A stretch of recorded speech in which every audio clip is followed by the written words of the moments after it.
like, oh wait, I can't flip. I'm not flexible enough. I'm like, you know what? You don't have to be flexible enough. You don't have to have any certain skill that you don't already have already. The whole aspect is being able to start from point A and work up to that point B. So in my Cheer Bod challenge, I have little challenges, and it's maybe doing a forward roll. It's maybe doing a cartwheel. It's maybe starting on the ground and pushing up into a back bend.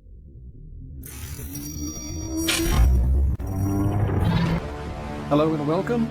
I am Coach Castle, a certified biomechanics expert, nutritionist, and efficiency coach. Subscribe to this channel to learn the most efficient ways to maximize your muscle growth and recovery, enhance your body, and advance your mind, all using the latest science. Welcome to Castle's Corner. Kind of goes into the steps of ramping anything up. A big one, again, not to keep bringing it back to this, but I train my clients very differently than how most people do, and that's just because most people just simply don't have my knowledge. But to keep it really simple, when you're doing a movement your body has not yet done before, there needs to be a neurological adaptation.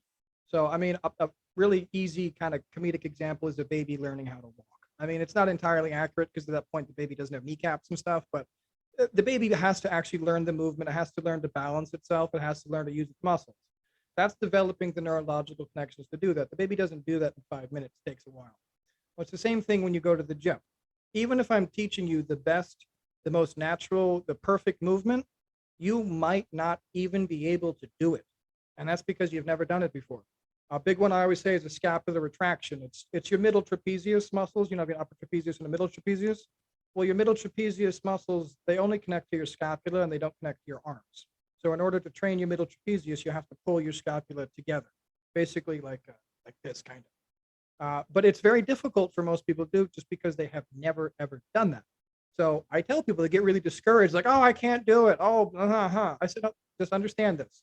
It's going to take you about a week or two before you can do this. And that's if you practice it every single day without weights. Eventually your brain will make the connection and then you'll be able to do it. You don't have to do it with weights for your brain to make the connection, but you do have to repetitively practice the movement.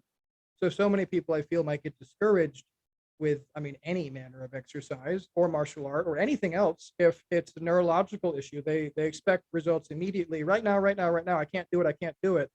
We have to understand your body doesn't work that way. It's not a computer. You don't just put a code in and it can suddenly click like the Matrix, you know, when he plugs them in and he just learns karate. That's not how it works. I mean, you don't get a little upload Right. and you know something. It takes a while for your brain to develop the actual synapses and the connections to actually do the movement. Even something as simple as a bicep curl. If I tell you to do a bicep curl my way, you're going to do it really quick up and then you're going to go down for 4 seconds. Most of you have never done that before. And if you do, it's going to be really hard to do it. You're going to look like a clock or something trying to slowly control yourself on the way down. After a couple times doing that, you'll be able to slowly move the arm down. It's just neurological. I know everybody thinks I should be able to walk and run and do all these movements. Why not? I'm a human body. Well, no, because if you haven't done it before and you haven't practiced it, you don't know how to do it. So just to clear that up, I bet you get that a lot with the cheerleading moves. How come I can't do this yet? You haven't practiced it. Or perhaps you're too heavy, or perhaps you're not flexible enough, you know? Yeah. And I definitely, that's something that's super relatable as well. Is because I've been doing this for so long. I know how to do, you know, certain backflips or certain skills, where it could be a little bit intimidating for people to like think about the aspect of cheerleading because they like, oh wait, I can't flip. I'm not flexible enough. I'm like, you know what? You don't have to be flexible enough. You don't have to have any certain skill that you don't already have already. The whole aspect is being able to start from point A and work up to that point B. So in my Cheer Bod challenge, I have little challenges, and it's maybe doing a forward roll. It's maybe doing a cartwheel. It's maybe starting on the ground and pushing up into a back bend. And people think about, wow, I haven't done this since I was a little kid. You know, when you're going outside at recess and playing on the grass and doing cartwheels with your friends.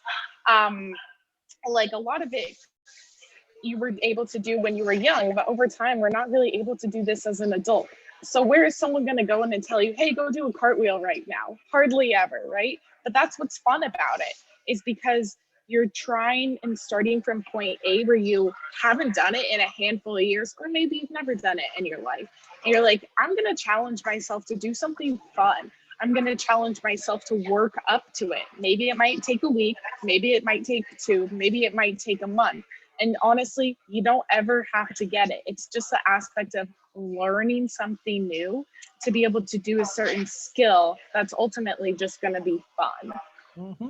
And this is a biggie too. I mean, you know this too, but if something doesn't interest you, just don't try to do it. So if you're sitting here, and I mean, I'm not to be rude here, but you're the coach and you said, I have to learn a backflip, and I have just absolutely no desire to do that, and I don't need to learn it for any particular reason. There's no reason I have to learn it. You know what I mean? I would say just go with something else. Learn the back handspring. You know, learn something else instead. It's not that big of a deal. If it doesn't interest you and you don't want to do it, just learn something else. But if you are serious about doing it, number one, age is a ridiculous reason to cite that you can't do something. I have 90-year-old clients who make me look bad. Okay. So, and that's not genetics, by the way. The reason people say they can't do things as they get older is very simple. They allow their bodies to go backwards.